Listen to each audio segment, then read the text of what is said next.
Man, he's an embarrassment, bro. This man's gonna go on TikTok, look dead ass in the camera, and say, "Yeah, I had intercourse." You playing video games and like you're out there, you want to, you got Madden going, you got 2K going, you're kicking it with the homies, you guys are smoking blunts, playing PS5. Go ahead, do your thing, man. Good evening. Welcome back to another episode of The Modern Father. We are now at episode number 12. We are ready to engage. But before we head in, let me introduce my co-host, my compadre, my homie, Marcus. How are you doing? How's Las Vegas been treating you? Give us some news, man. Beautiful weather until today. Rainy. Didn't go outside. But I put my boy on this place called Gymboree. I don't know if it's a national chain, but they have those around here in Vegas. And it's basically like a class where kids can do the crawling, and they do art classes over there. They do music classes. So I signed them up for Thursday. I'm really excited for that. And then he also had his appointment for his helmet on Monday. Dude's about to be out of his helmet in about a month. So we were fired up. We got good news. The before-after pictures were crazy. They were insane. They had this picture that was from his neck and looking up from his neck, and the before and afters of that is nuts. And then they have the picture of him to the side, and everything is just shifted so crazy. So I'm excited, man. I'm very excited to see the results once he's done. Get rid of that helmet, and man, he's almost a year old in 2 months. So first birthday. How about you? How's your I've been researching what I'm gonna get him for his birthday. So I've been trying to really figure out what I'm gonna get him for his first birthday. But those Gymboree things, they definitely are all over the place. Mm-hmm. There's maybe not the same name, same concept. So that's definitely a thing. Man, actually Denver weather has been beautiful the last few days. It's been nice. Sun's out, about mid-50s, no wind, nothing too crazy. The baby, she's doing well, sleeping. I mean, the other night she slept till 4 a.m. from 9:30 to 4 a.m. straight through. Skipped her 1 a.m. feeding. I woke up, I was like, damn, what time is it? And I heard her making noise. I was like, oh, it's got to be 1:30. And when I looked, it was 4. I was like, oh shit. We're getting there. Right. Naps a little better. Still doesn't smile. It's a little defeating. I deal with cranky ass middle school students all day, and then I come home and then I get mean mugged through the door. Oh man, by this little. it takes time. But it takes time. She's getting there. She, like I said, she's smiling with her eyes a little bit. And she's giving us a little bit of a half smile. We've been reading this. We have a book called Smile, and it has different facial expressions from kids. So I kind of just put that in her face where she can see. Hopefully she's starting to notice that that's a smaller, younger face compared to our faces all the time. And she's starting to put it together. But this upcoming Sunday, she will be officially 2 months. Yeah, she'll be 2 months Sunday, and then Monday we have our 2-month appointment. So she's gonna get some shots that day, I believe. I will. So my wife is asking me if I'm going to be like those TikTok dads, you see them crying when their kid is getting their shots. She's like, I wonder if you're gonna sit there and cry and be all. I don't think I'll cry, but I'm gonna hold her and make sure she's okay because she's getting 2 to 4 shots, I believe. Mm-hmm. So they're about to really make her work up. That's how it is. But yeah, man. 3 months, I think. You're gonna skip a couple months and then you're gonna get more. Skip a couple months and then get more. It's brutal, but at the same time, you'll be fine, man. And plus, I'm fine. She'll keep that frame too. Yeah, I mean, but then overall, taking her out more. She's loved brunch. She's a brunch babe. She don't cry. She just be chilling, looking around, drinking her milk. being cool. We took her out Saturday to brunch. She went on Sunday to brunch with her mother and her mother's friends.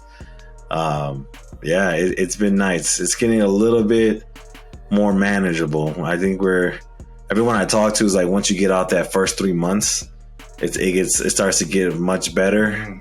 I'm excited to get out this little window because I don't know, it feels a little weird still. Like, it still is a little surreal that we have this baby here. And I know she's a human and she's getting out of, I guess, the infancy stage, right? Like newborn stage. She's getting out of that by the book. It's like 7 to 8 weeks. So she's like just developing more into a human. She's having more human-like characteristics show up every day. So it's making it more real. But I don't know. I don't think it's still fully hit me yet. Do you ever feel like that sometimes? Like Cairo's way older, or it's like you're all the way in. So like, and also too, like I'm getting in the stage now where like we're having to protect our necks and like watch out for this dude. And yeah, that's true. Because he's everywhere now, you know. And like, you turn your neck, you go use the restroom, and then all of a sudden he's like right behind you, like looking up at you and stuff. Because he's so mobile and he's so quick. And also, too, he's standing up. So, like, he's about to start walking here, probably say next month and a half. He's going to start running around. And it's to the point now where, like, I'm like fearful about, man, is he going to bust his head open on something? Is he going to electrocute himself? Because, like, we have those knobs. Is he going to get smart enough to pull one of those things out? Is he going to, like, wrap his neck around one of those USB cords? You know, like, so just like little things now, I'm just like, I have to be so cognizant. And you got to be on all the time. So enjoy these moments, man. Enjoy these moments before you have to be like aware dad, you know, aware of every single surrounding, every little thing that she gets into, because now it's focus. And it gets tiring because like you got to be on all the time. Have you guys baby proofed yet, or is that you guys still working in the process of that? Oh yeah, we're baby proofing and then baby proofing the baby proof. Like that's so much because like he gets into everything and he's so smart and what he learns something so fast and then he's like, oh okay, well I can do this and this is how I can do it. And right now like we're debating on getting rid of stuff that he can just grab onto. He just grabs on everything. I'm looking at rock climbing. As soon as he starts walking, he's rock climbing. Because he just likes to climb everything, and also like the obstacle courses that I put him through, I have him like actually go up things and then have him come down. So like it's more of just right now like finding out what he's gonna get into next, and then audible like Peyton Manning, and then go to the next thing that he figures out next again. And it's all a learning process, man. It's just crazy. It's nice. Crazy. Stairs? Is he going up the stairs? I love it. I love it. Is he is he crawling up the stairs, or you guys have that blocked off? We have that blocked off. No, I'm not even playing with the stairs. Okay. Yeah, not even playing with the stairs. But he's gonna be able to do it easily because the incline that we already put him on our bed is way steeper than the stairs. And the way he climbs up that, and then I'll put pillows in between that. So he climbs up the pillows, and then sometimes like I'll just like move the pillows and like I'll roughhouse him with him, and he climbs over those pillows.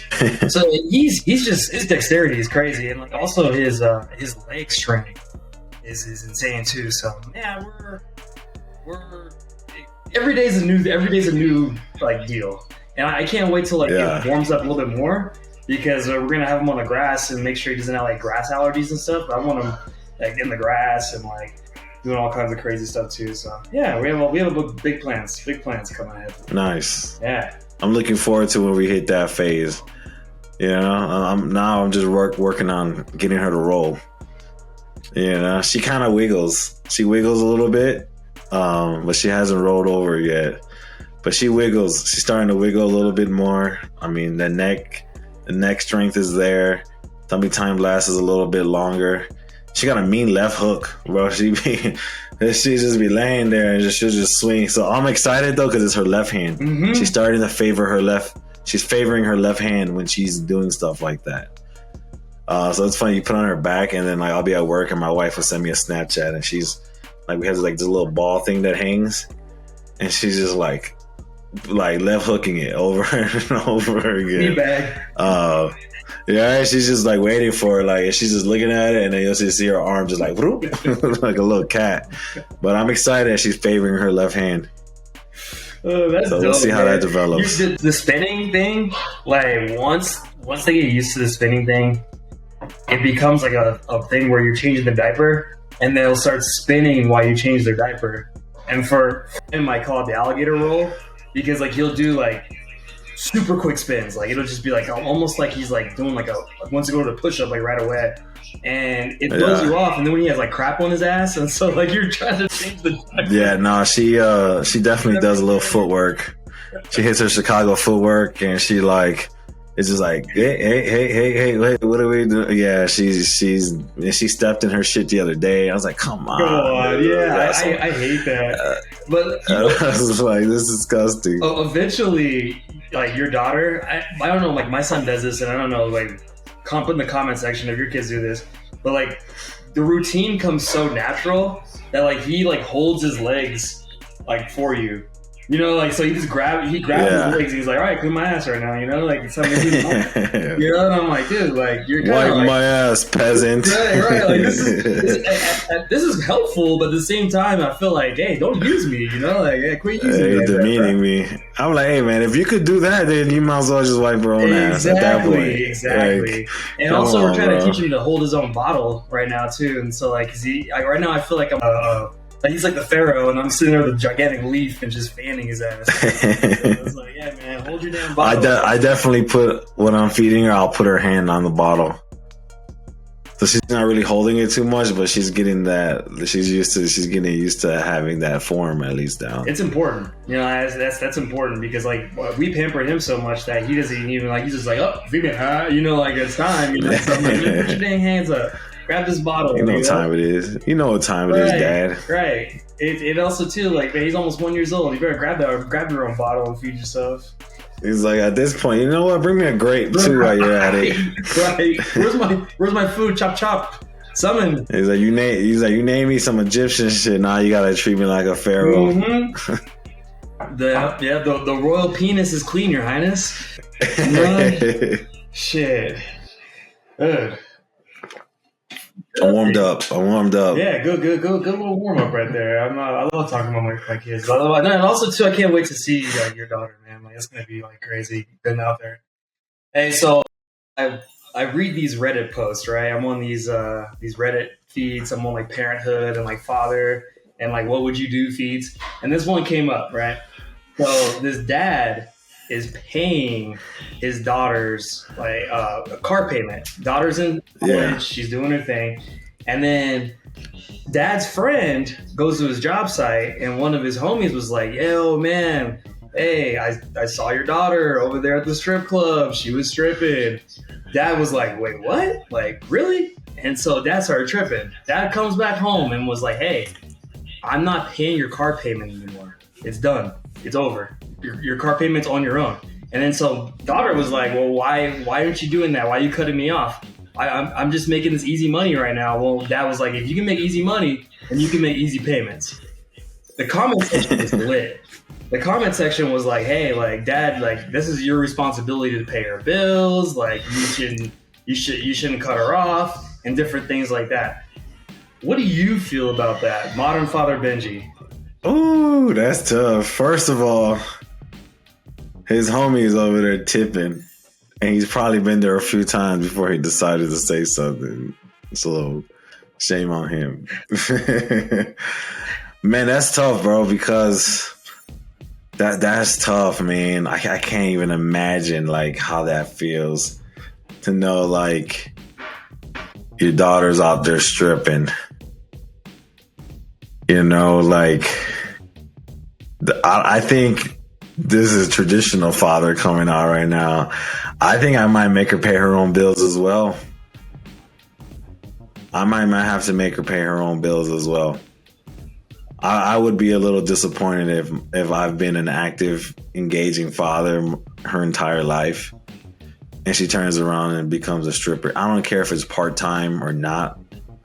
I that would be a hard pill for me to swallow, because I would feel as like I did something wrong. I was missing something, because I ain't never met a stripper that had a good story to tell. That's, you know what I mean. So I it is funny because the times I have gone to a stripper, and I maybe because I'm a psychologist, I end up talking to the strippers, and they tell me like their life story and shit. And it ends up just being me talking to the strippers and shit.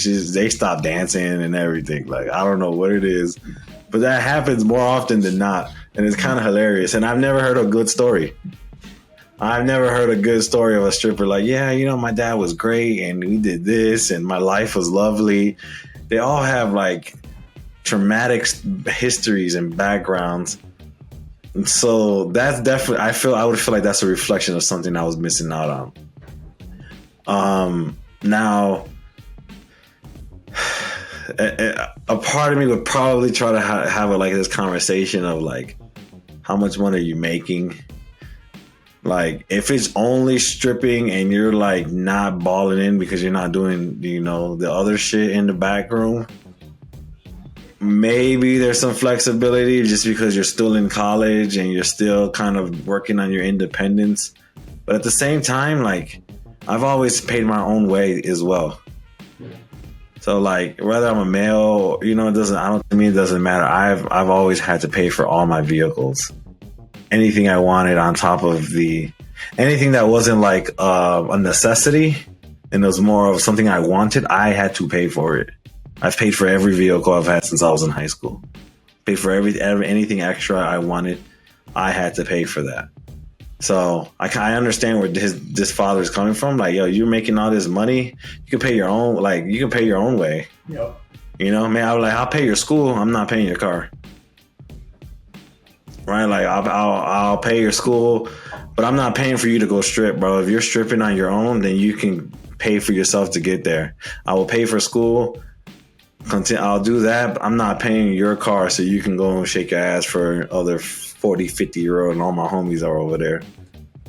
That would really eat me up because, like I said, I've never talked to a stripper, you know, that has a positive story to tell me about their upbringing. So there's something that I might have missed out on, or something I did, or something I didn't know about that she's been hiding from me and that she didn't want to explain to me. That would probably eat me up for sure.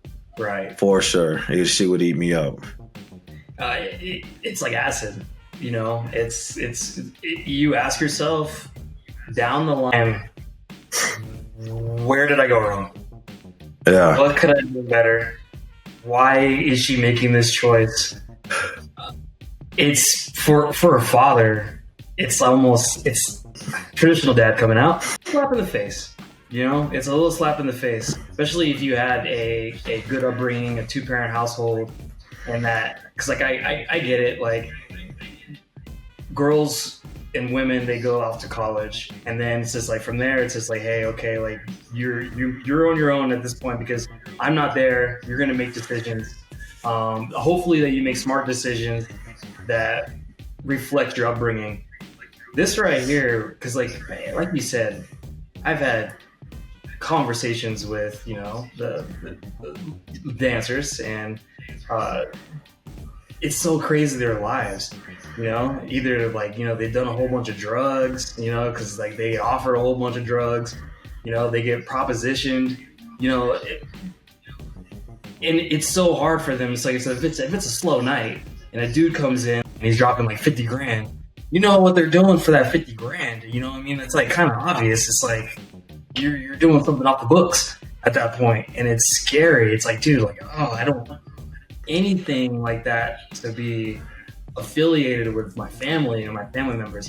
So I would cut her off very, very fast, and I would be like, hey, listen, if you're willing to switch it up, change it up, because the guy even said too, like, he'd rather her work at McDonald's than work, and like, I'll help you out with the rest, then you do that. And I know modern times we are pushing more of like, hey, like you can have an OnlyFans.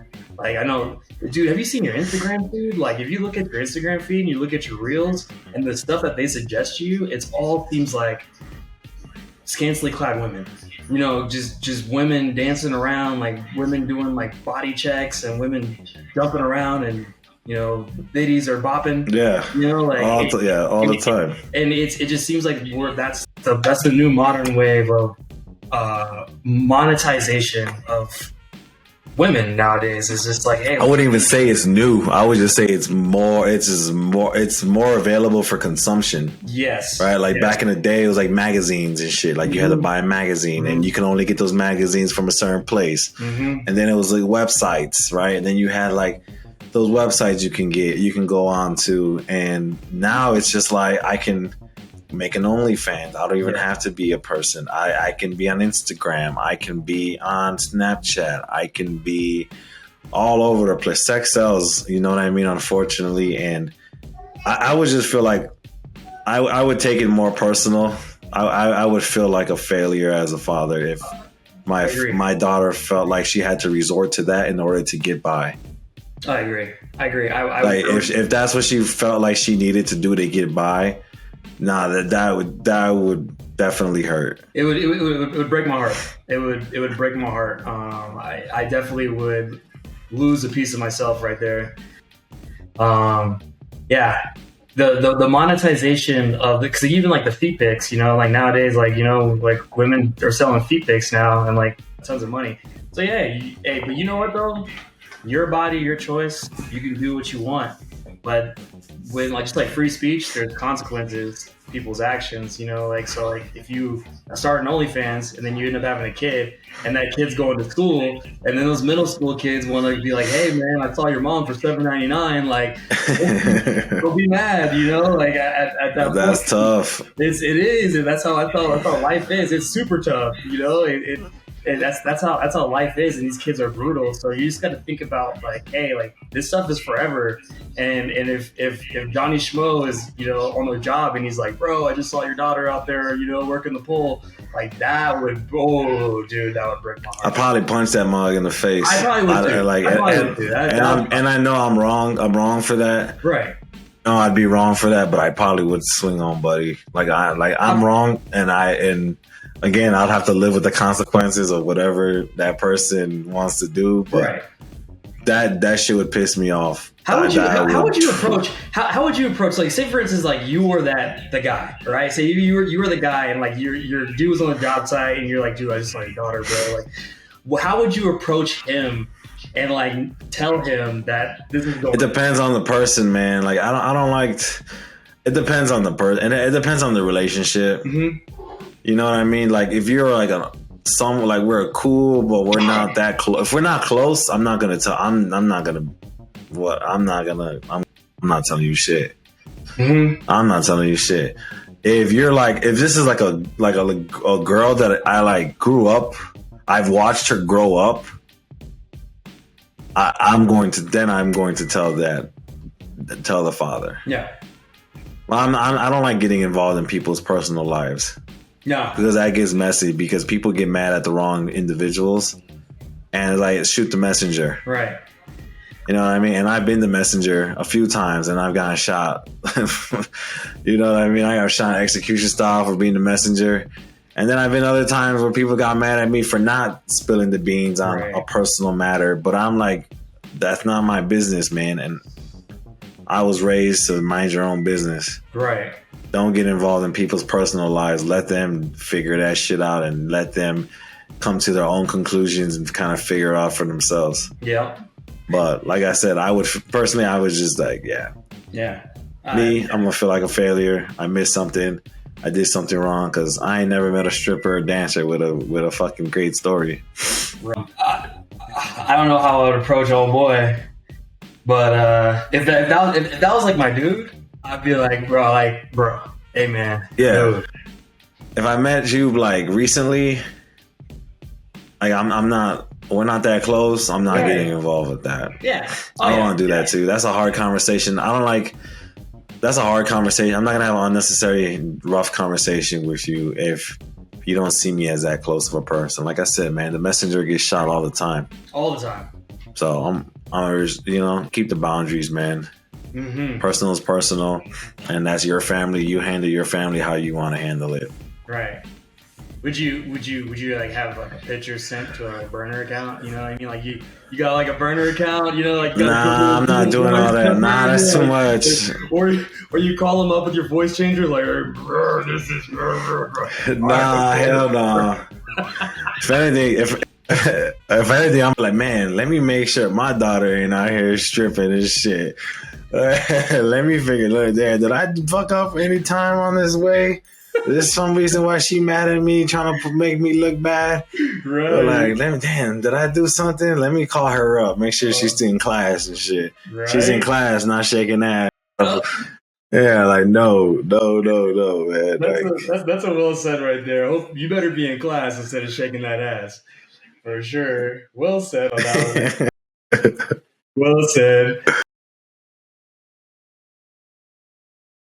I got 7 kids and 7 baby mamas. And a lot of women having an issue calling me a deadbeat because I tell them I was being irresponsible, not wearing protection. But I always tell these women that I got pregnant that I do not want to be a father to these children. And I offer to pay for the abortion. Majority of times they'll either take the abortion or they'll take a plan B. But only these 7 have kept these children. But the crazy thing about it is they want me to be responsible for some children I told them I did not want. So for some years now, some of them been trying to get in contact with me, access denied, because I don't really know why you trying to get in contact with me. I done told you I did not want them kids. So don't expect me to be responsible financially, emotional, spiritually, mentally, or physically with some kids I do not want. And I don't give a what nobody think about it. You're not going to force children up on me. Yeah, we both made the decision to lay down and have intercourse. We both was irresponsible about the decisions we made that night. Yeah, I could have pulled out, but I didn't. And I ain't care to pull out because I'm not the one that's going to have to carry you for 9 months. It's the woman. In my opinion, women should be more careful on who they sleep with. Because you're going to be like, one of my baby mamas trying to find me so I can financially support a kid I done told her or them I did not want. I got 7 kids. How do you feel about this man and what opinions do you have about this guy? Man, he's an embarrassment, bro. This man's gonna go on TikTok, look dead ass in the camera and say, yeah, I had intercourse with all these different women and I told them straight up, like, I don't want no kids, I'm not trying to be kids, and then proceeds to go raw dogging, proceeds to unloading them, and then say like, oh, I'll pay for the abortion or I'll pay for the, like, that is the most ghetto shit I've ever heard in my life. Like, that is bogus as hell, man. Like, how, like, who hurt you, bro? Who hurt you to where you have this, like, you really think it's just that simple, man? Like, the emotional toll it takes on a woman to even go through an abortion, for one. Right? And then he was saying like, oh, I like none of these girls, like, I had to try hard with, they were jump offs, they were this and that. It doesn't matter, bro. You made that choice to do what you did. This woman made a choice to lay with you, whatever it was. Y'all have a joint responsibility now, whether you wanted it or not. You have a joint. I don't care if you said that you weren't gonna. It doesn't matter. You put yourself in that predicament. You opened Pandora's box and allowed somebody else to have influence over your life. You allowed that, right? Like, there's a reason why there's condoms. There's a reason why you can get a vasectomy. If that's really how you feel, get a vasectomy, bro. Like, it's not that hard. Go and get a vasectomy. And this dude that's just plain ignorance, man. And that's an issue, bro, because now there are 7 little kids walking around who are going to grow up with father issues because they know that their father is actively alive and doesn't give a shit about them. That's terrible. Like, that pissed me off because, again, as someone who doesn't have their relationship with their father, knowing your father is out there and knowing that they're choosing not to be there has to be 50 times worse than your father being, incarcerated and they want to be there but they can't be there because of other decisions they made. Or they're deceased, and so they really can't be there, and that's hard enough. But to know that there's a man walking around who's actively choosing not to be in your life, bro, that's just ignorant as fuck. That's so sad, man. Like, and then she just be straight faced about like, oh, I told these women, and I don't know. Bro, are you kidding me? Are you kidding me? And then you want to talk down on the women like, oh, they weren't hard to get and they were eating. Okay, well, maybe that's all you got too, bro. Maybe that's all you can attract. And with that, like, small-minded mentality, I understand why you couldn't attract a woman with more value, who values themselves. You're over here popping off broken women who are probably already coming in with their own issues, and now you're making their lives harder intentionally. And then validate it by saying, oh, I told him I could pay for the abortion. Oh, I told him I get the plan B. You know, like that, dude, that is just heartbreaking. That it's just, in that whole scenario, like, I know people probably thought it was funny, and you see all these comments of, well, he told him up front, and he's, you know, I don't care about any of that. At the end of the day, 7 kids walking around with no father, and will one day grow up to understand that their father actively chose not to be in their life. And they're gonna find that video one day. Yeah, they're gonna find that video, and they're gonna be hurt. They're gonna be hurt massively. Then this is hurtful for me because as a man who has another son that's out there who wants to be in his life, he's choosing the other way around, where he's just ducking and dodging, and he's just, you know, doesn't want those responsibilities. But there's people out there that would love to have those responsibilities, you know, or they can't father children because, you know, they don't have like the semen strength, or, you know, like they can't have biological children. Like, there's people out there that would love to be in this dude's situation. Everything that you said was right. I don't even have to go into it, but I'm going to be the devil's advocate here. Not devil's advocate. I'm going to be another question on top of this. What if this was a woman? How would you feel? If she didn't want to be in her kids' lives, or what do you mean? What if this was a woman to where she had 7 kids, 7 different baby fathers, but she kept them all, because like at the end of the day, like, you know, like, because either she aborts them, or, you know, like, or she keeps them. So she keeps all 7, but what, she gives them to the dad or something?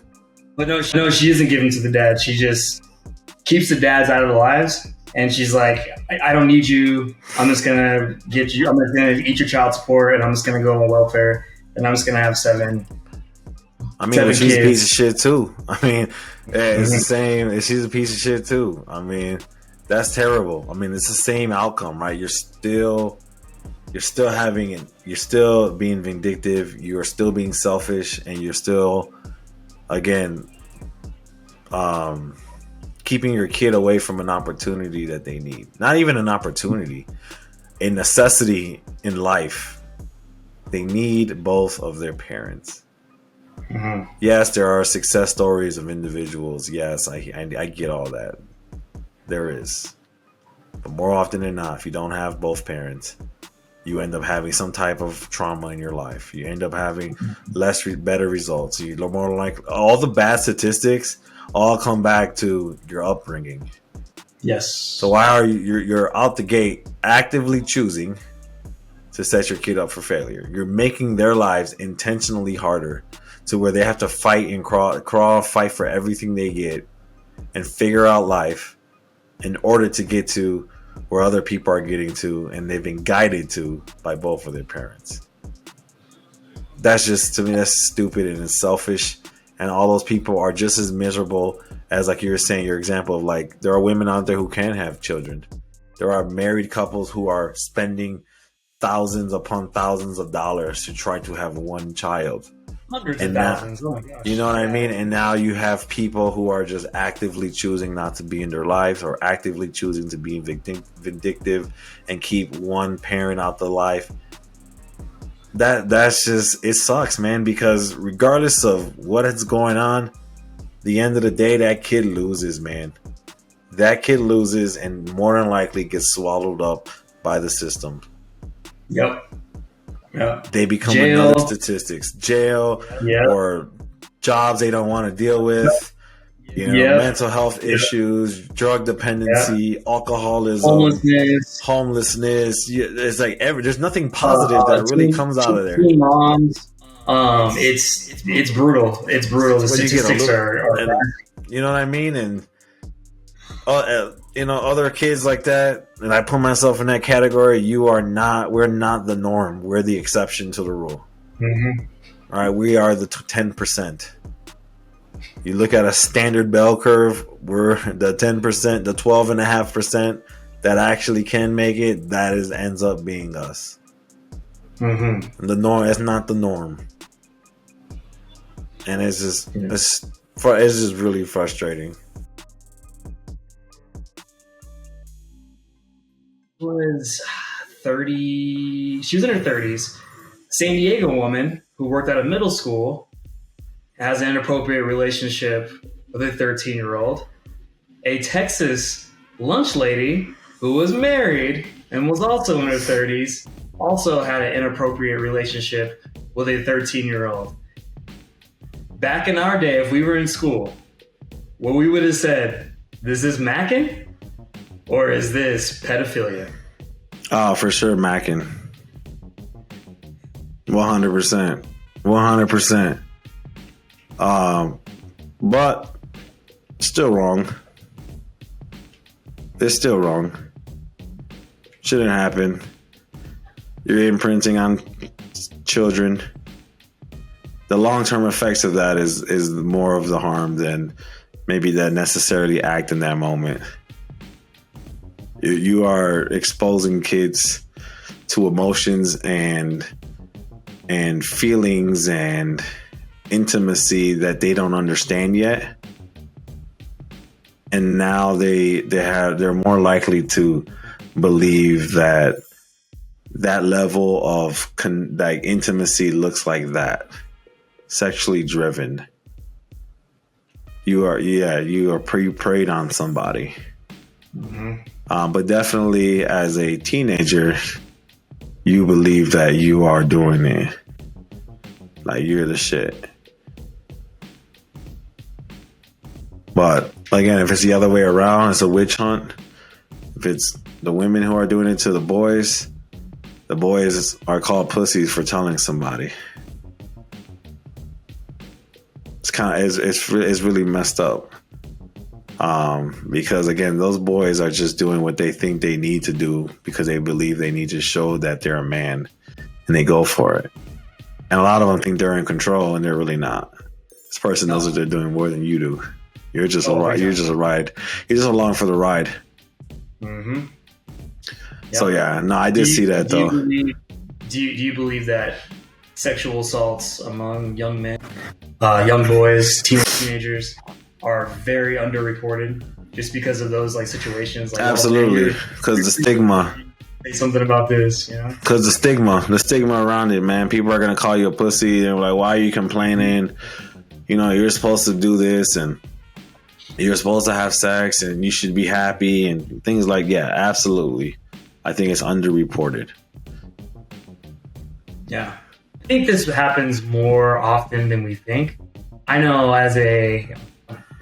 going into my life here, I know as an 18-year-old, I was in, relationships with older women, back in my day. I didn't know any better. And I thought I was, the man of the year, I thought I was out here, King Arthur swinging Excalibur, I thought I was the Slayer. But, at the same time, it's like, I didn't know what I was getting myself into, imagine, if there was, pregnancy, imagine if there was something like that, kid, so, and then 18 years old is still like you should know better, but at the same time they know better. They know like what to manipulate, know how to talk to you, know what you want, know what you like, and can easily get on that. So then if you reverse the role, like if you're a 40-year-old man and you're over there talking to an 18, 19-year-old, so like you could probably be like, hey, like I got this and this, I'll buy you this, buy you that, buy you that. Yeah, I could buy you this bag, I could do this and that, and Exactly. So the manipulation is in the wisdom that the older people have can easily dump that on the younger people who are they have less wisdom and less knowledge to protect themselves because they've never been in a situation like that.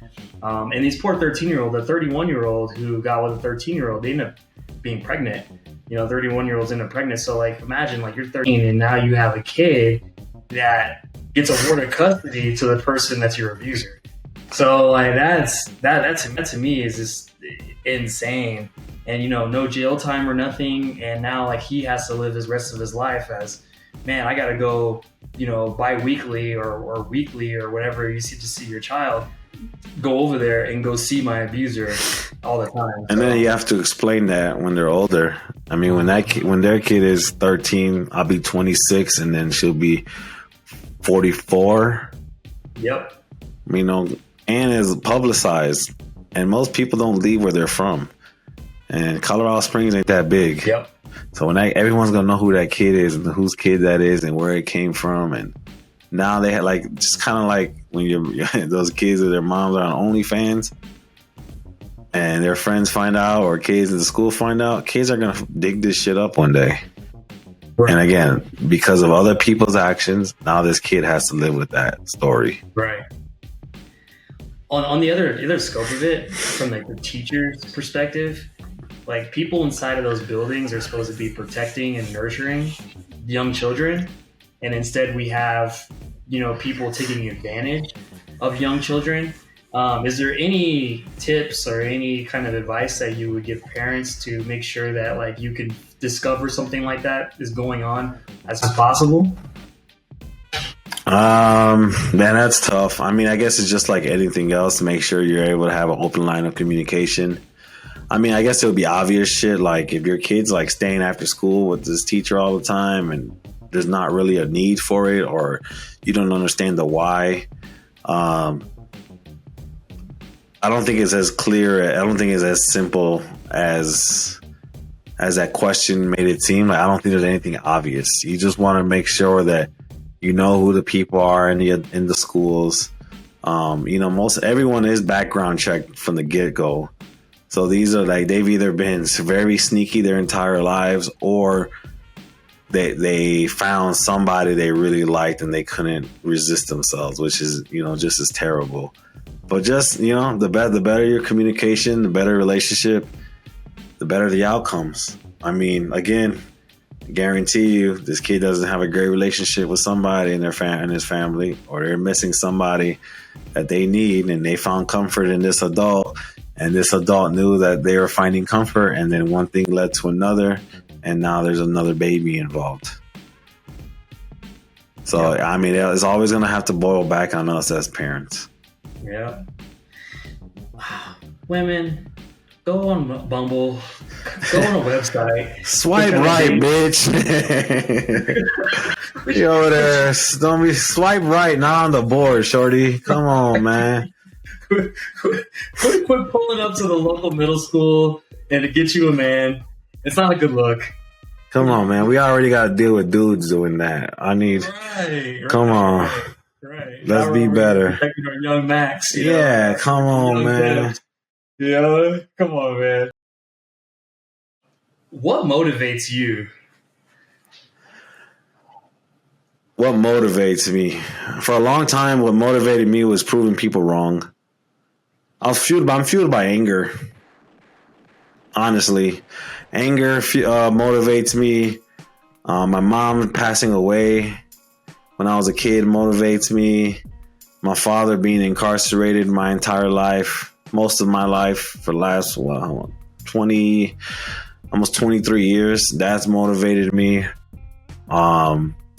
Those are like the big ones. So I'm heavily motivated by negativity, but I'm trying to get away from that because you're never satisfied when you do that, because regardless of what I accomplish or what I do, nothing's going to bring my mother back.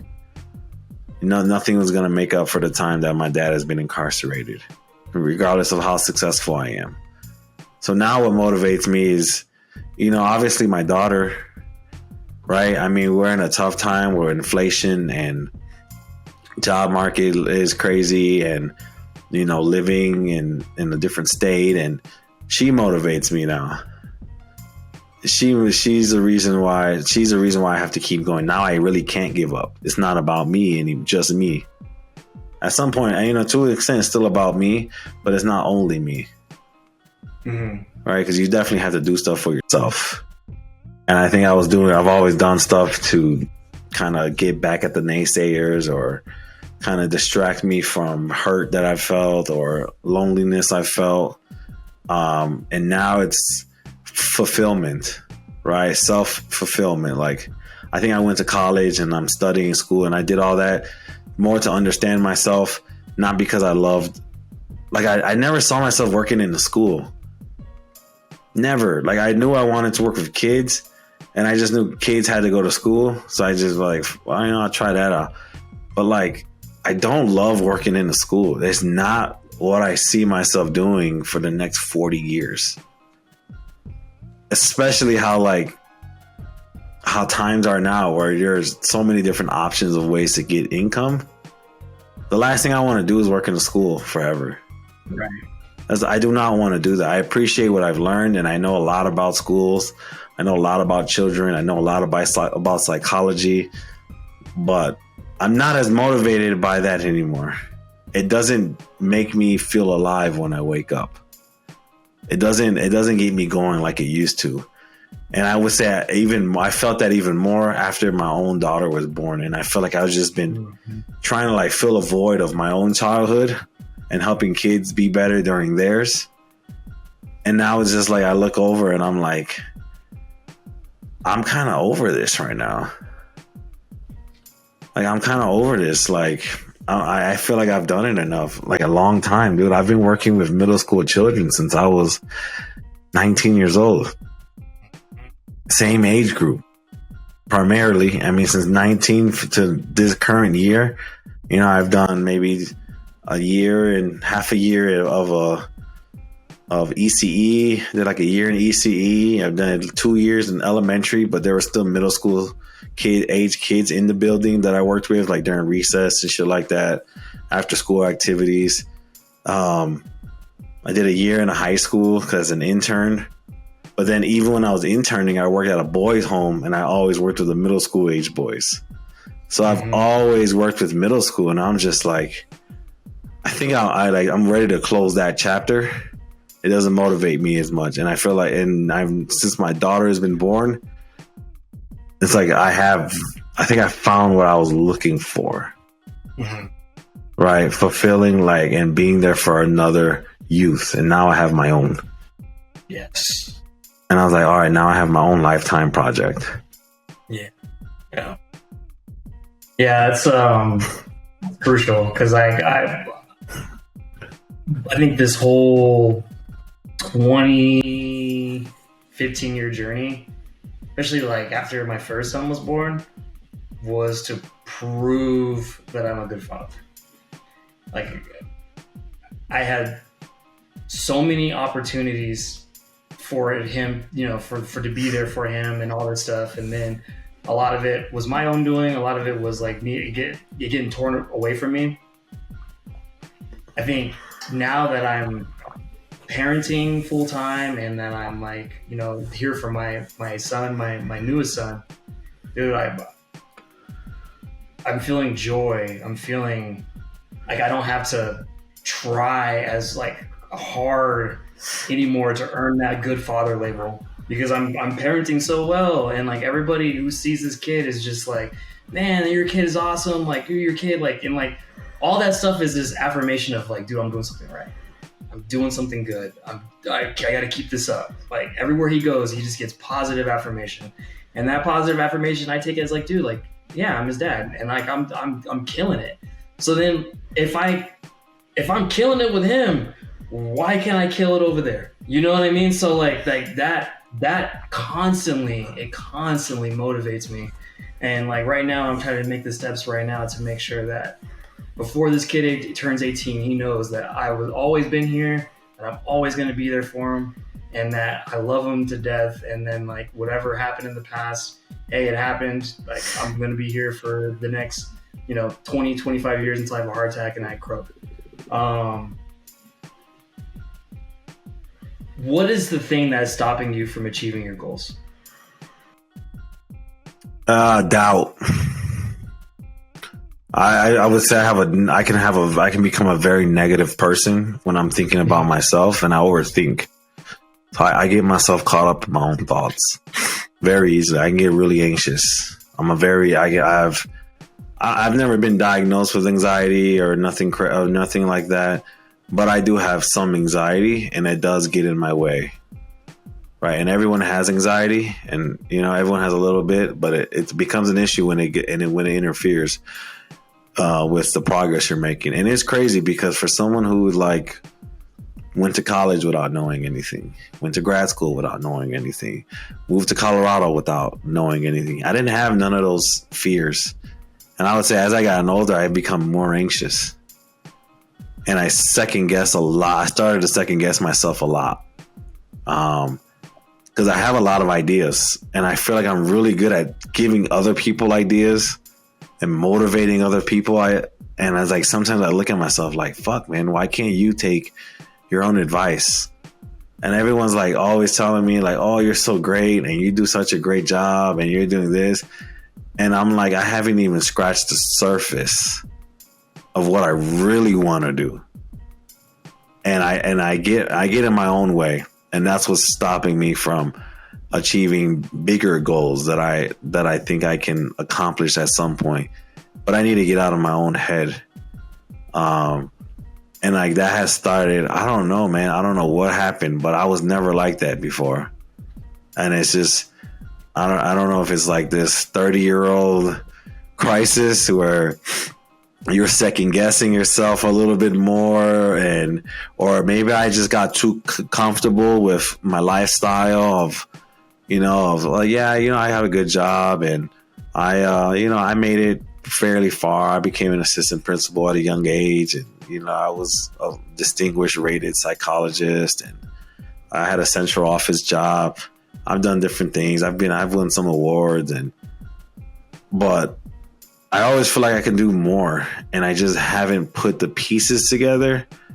But at the same time, I need to also be patient with myself, because I've always been on go, work.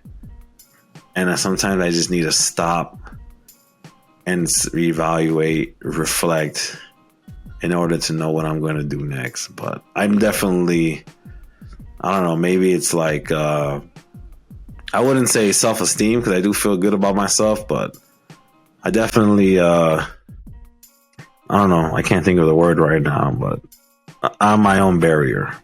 Yeah. No, I listened to a few of these YouTubers. There's two YouTubers that I really like. His name is Mediocre Tutorials and Reviews. Shout out to NPR. And this other guy named Steph is Cold. They're both black YouTubers. They got a bunch of subscribers. They're both like in the millions, or at least the hundreds of thousands. They're really good content creators. Both of them talk about, and they describe it as called the inner bitch. And this inner bitch is like the thing that gets in you, that causes the doubt, that causes the loathing, that causes the, like, hey, like you want to go to the gym, but you're like, oh man, like, I'm just too tired right now. I'm like, and then you talk yourself out of it. That's your inner bitch. My thing right now is my inner bitch comes out really bad on Instagram. For some reason, for the life of me, I can talk here. I can do whatever I want on YouTube. I can converse with you. I can converse with with the big homie back in San Diego. I can converse with a bunch of people, like out when I'm at my other job working for the Knights. I can talk to everybody. I'm talking to coaches and stuff right now. But I cannot go back to the past and post something about myself currently right now in the present on Instagram. And I'm like, why can't I do this? Why am I so scared? What am I afraid of? Am I afraid of like my old friends from like the neighborhood looking at me? Like, am I afraid of, you know, old exes coming out and like viewing my Instagram? Like, am I afraid of, like, what am I afraid of? And that's something that I still can't answer. I still cannot answer, but I have the biggest worry of, I put together so much little things and I typed out and all I have to do is press send and I just don't do it. I have it just marinating there and just like, I'll go to a different thing. I'll go to Twitter and I'll just like look at tweets and stuff, look at everything, and I'll make excuses, but I just can't do it. It's that inner bitch. And I have to figure out something in me is struggling with the grips of the past and maybe my past failures and how people perceive me in those past failures, but I'm not my failures. I am the thing that I rose, like I was the phoenix that rose to the ashes. You know, I am that persona. I am me. I'm a good person. I'm great. I have great qualities. But for some reason in my head, I can't go back in the past on Instagram. So that's something I got to work out. That's the inner bitch in me that I have to come to focus with myself and look myself in the mirror and look myself in the eyes and be like, hey man, you can just post on Instagram. It's fine. It's okay. And whatever anybody thinks about you from the past, that was like 30 years ago. That was 25 years ago. That was 15 years ago. You are a different person. You're a changed person, and you have grown from those situations. I definitely better when it comes to that, because like I should be marketing our podcast a lot more because our podcast is dope. I really love this podcast. You know? I had the same anxiety around TikTok. Mm-hmm. So like on Snapchat, I like freely put like random videos of me having like a whole spiel, right? And people are like, yeah, that was good and woo wop. But I couldn't do it on TikTok. I had to like talk myself into making my first TikTok. And it took a while. And it was like, I kept waiting and waiting and waiting. And then I finally did it. And then I had like, I don't know, it was decent. Like I had 300 likes with no followers. Oh, right, wow. Like it was okay, and it turned out good. The quality was pretty decent. The messaging was clear, but I don't know. I'm a perfectionist, part perfectionist. You know, I got a trauma response, and sometimes it's just easier to stay comfortable. Mm-hmm. But I'm figuring things out to get out of that zone because that's not how I got to where I'm at. Being comfortable, and I need to get back to that, and I feel like I've kind of lost myself a little bit. Mm-hmm. And always be patient with yourself, and always know that like you're in this position because of your hard work, your dedication, your loyalty to the kids. Not only that, like your parenting skills are amazing, and that's something that like we as parents, as fathers, as men, we don't ever get that positive energy like directed at us. We usually got to tell ourselves that, or we have to hear it from like an indirect way. You guys talking about like how like my people will like say, hey, like, oh, your baby's so great, you know what I mean? So that's like indirectly they're telling me like, hey, you're doing a good job of parenting. So they're not saying like, yo man, like your parenting skills are dope, look at your damn kid, you know, like. So just take all that in, but then also too like have the people around you just bump you up and take you to another level where you definitely can go, because we all have different gears and we can all shift it into 6th, 7th, and 8th on the Porsche, man. Just keep motivating yourself. Keep doing your thing. And then now this gets us into our main event of the evening. Is it okay to smoke weed and drink in front of your children? This one's tough. I come from a very party family, so drinking was a norm. Smoking weed is a big no-no. Smoking weed is a big negative, big no-no. Drinking alcohol, I've been watching people drink since I was a baby, bro. And it's socially acceptable, right? I think being shit-faced drunk in front of your kid is terrible. And I think smoking weed in front of your kid can be bad as well. as as someone who smokes weed and drinks, that's something I don't want to do in front of my daughter. Mm-hmm. For one, I just don't want to smoke nowhere near her. First and foremost. And then drinking, I don't want my, like, there will be times when she's going to see me intoxicated at parties, dancing and shit. I don't want her to see me like drunk, sloppy, can't handle myself, belligerent type of night. I don't want to, and I don't see myself doing that because I've done a lot of growing in that area. Because alcoholism does run in my family, and it's something I am conscious of. As a shift I've made since moving out of Chicago. It's something I am very conscious of. I don't want to fall down that rabbit hole. I think socially drinking is acceptable because you can show moderation. Because, one day your kid's going to be an adult. So if you're an example of how to enjoy yourself and not be belligerent, not to be ignorant, not to do too much, they learn from that. But as a kid, I tell you, everyone I looked up to was tore up from the floor up. You know what I mean? Like, all the men I grew up admiring were all like alcoholic and, fucking party animals and shit. So that was what I thought was normal. And then I moved away and I realized it wasn't normal. And I was the one that was atypical. I mean, you drank with me, right? I can go. That's a great time, right? But I can easily put down, a handle. I mean, not a handle. I can put down a fifth of Hennessy and walk away, and everyone's looking at me like I'm crazy, and they're all like passed out and throwing up and acting a fool. And that's something I don't want to do. Like, I don't enjoy that anymore. Smoking weed is tough, man. I remember going to the trap house when I was younger, and not a trap house, but it was like a little hood ass spot.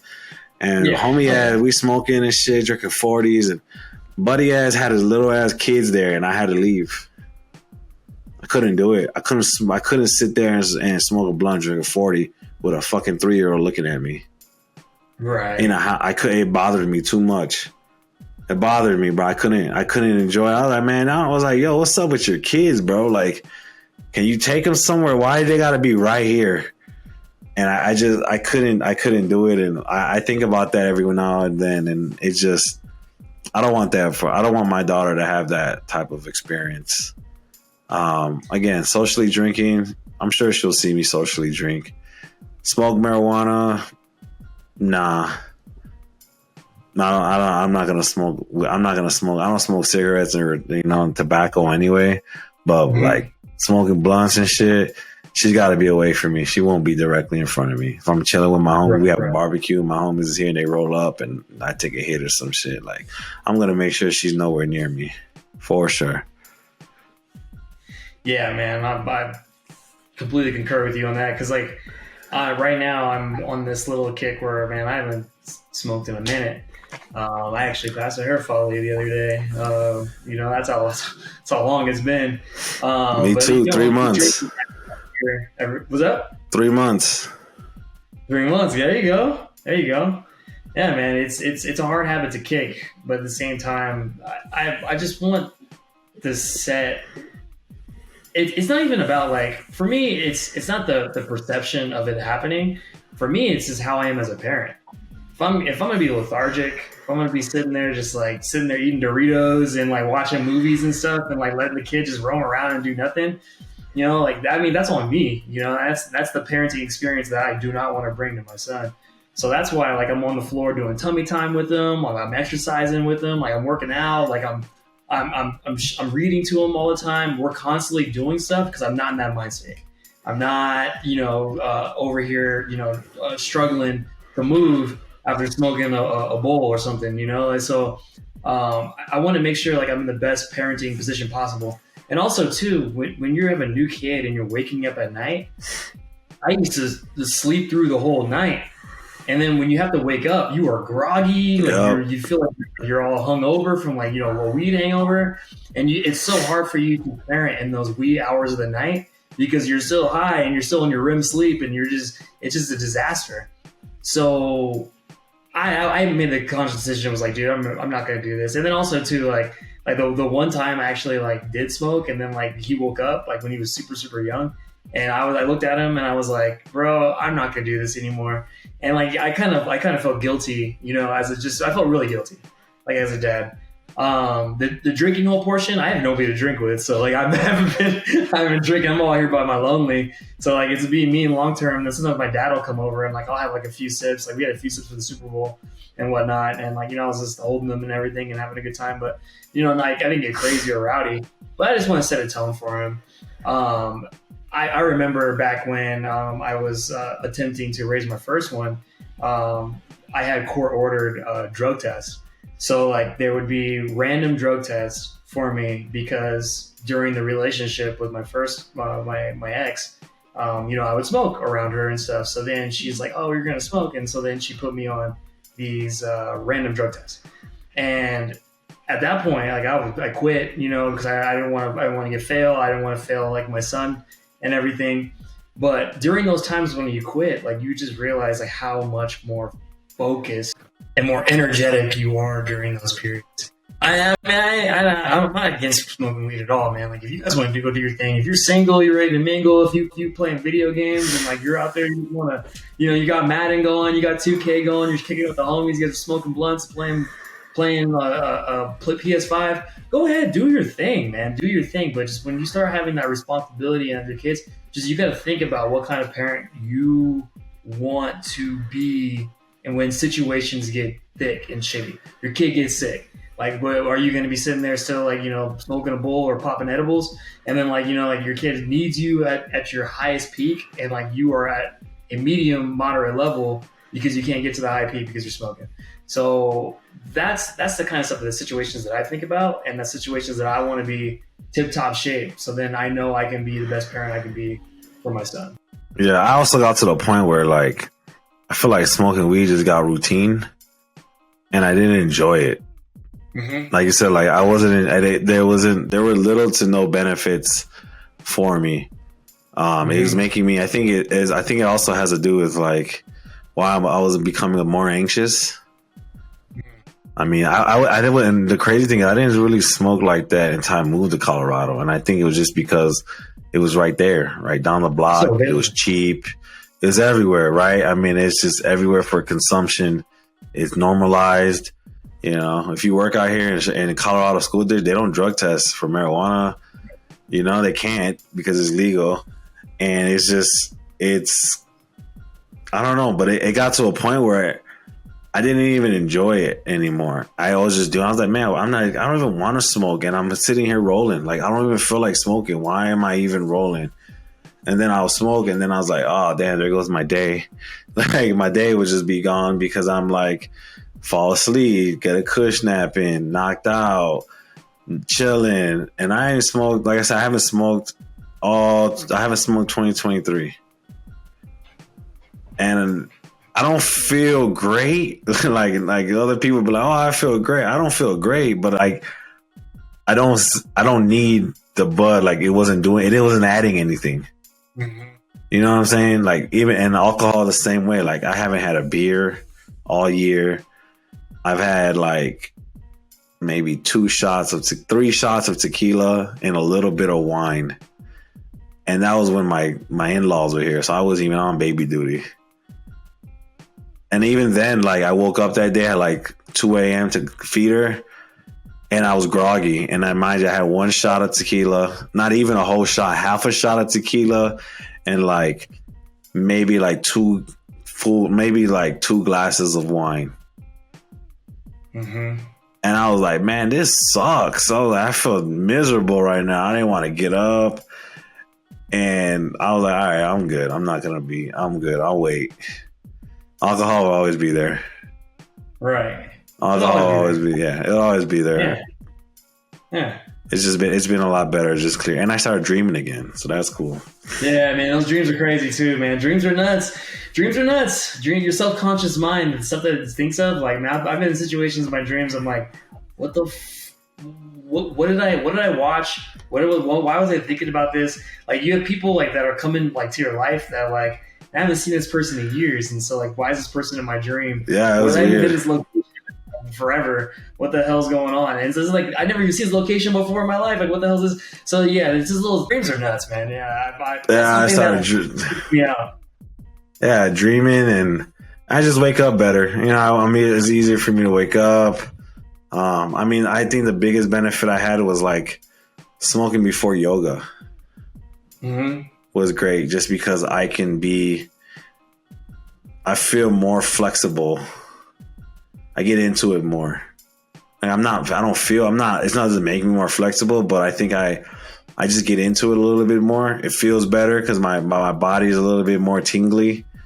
But other than that, like that's like the only thing I kind of miss is that sensation right before yoga class. Yeah, I definitely miss the chill part of it, where you just sit down and relax and you're just kind of carefree. I definitely miss that. But at the end of the day, you know, like life is life, and you know, I was kind of definitely replaced that stress that I was getting from my other stuff with working out, and just, you know, that's my distressor now. So, you know, smoking a whole bunch of weed as soon as I get home. Yeah, exactly. Like I'm not saying I'm never gonna smoke again, but like there has to be a reason. Exactly. There's got to be a reason. There's got to be a reason, and I think we both were at the same boat where we just got into a rhythm of it was just a habit. And I was like, man, I can't have I gotta kick this. I was like, I can't be doing this shit. Right? It's enough is enough. Especially I was watching too much TV too. I was consuming way too much TV. Any final words? Final words. I mean, actually, I think today I got a lot of words out, man. I'm tapped out on the knowledge for the evening. My final word is, you know, I don't even know. Honestly, I'm tapped out. I have no final words for y'all tonight. I guess if I had to say anything, it would be make sure you take a moment if you're feeling like a block, if you're feeling you're not achieving, address your inner bitch. Yes. Because you're not the only one. Marcus and I both kind of talked through ours on how we feel and us not necessarily accomplishing all of our goals. And there's something there. And we're both doing our own soul searching independently and talking about it. And, you know, we'll probably reflect on it again since we've been able to articulate it. So I'm going to encourage you and push you to do the same, man, because you're not by yourself. Other people feel that way. They're just not going to express it. Vulnerability is a key to pushing through and to get to where you want to be. Right. Always look yourself in the mirror and tell yourself that you're the man, because you are. Be confident. Wear your skin like you have only one piece of clothing. And also, too, hey, man, life is short, and it's too short to be a bitch. So go out there and try to be the best person that you can be every single day, because it matters, you know, like level up like a video game. Level up every single day that you can, you know, learn something, you know, invest in yourself, and be the person that you want to be. And if you're not to that point, don't get down on yourself. Don't say negative words to yourself. That's that inner bitch talking. Always pump yourself up, because you can do it. I know you can do it. You guys are modern fathers. Like, subscribe, share, follow, download, wherever you get your podcast. What are you going to do when you get off of this podcast? I am going to walk into the shower, turn that motherfucker on, and wash my ass. And I highly recommend you do the same thing. Yes. Preferably with a wash rag, a loofah, and some good soap. Thanks, you guys, for definitely tuning into us. We appreciate you. We love you. Keep digging us. Tell your friends, tell your neighbors, tell your wives, tell your kids. Modern Fathers is in the building. Peace. Holla.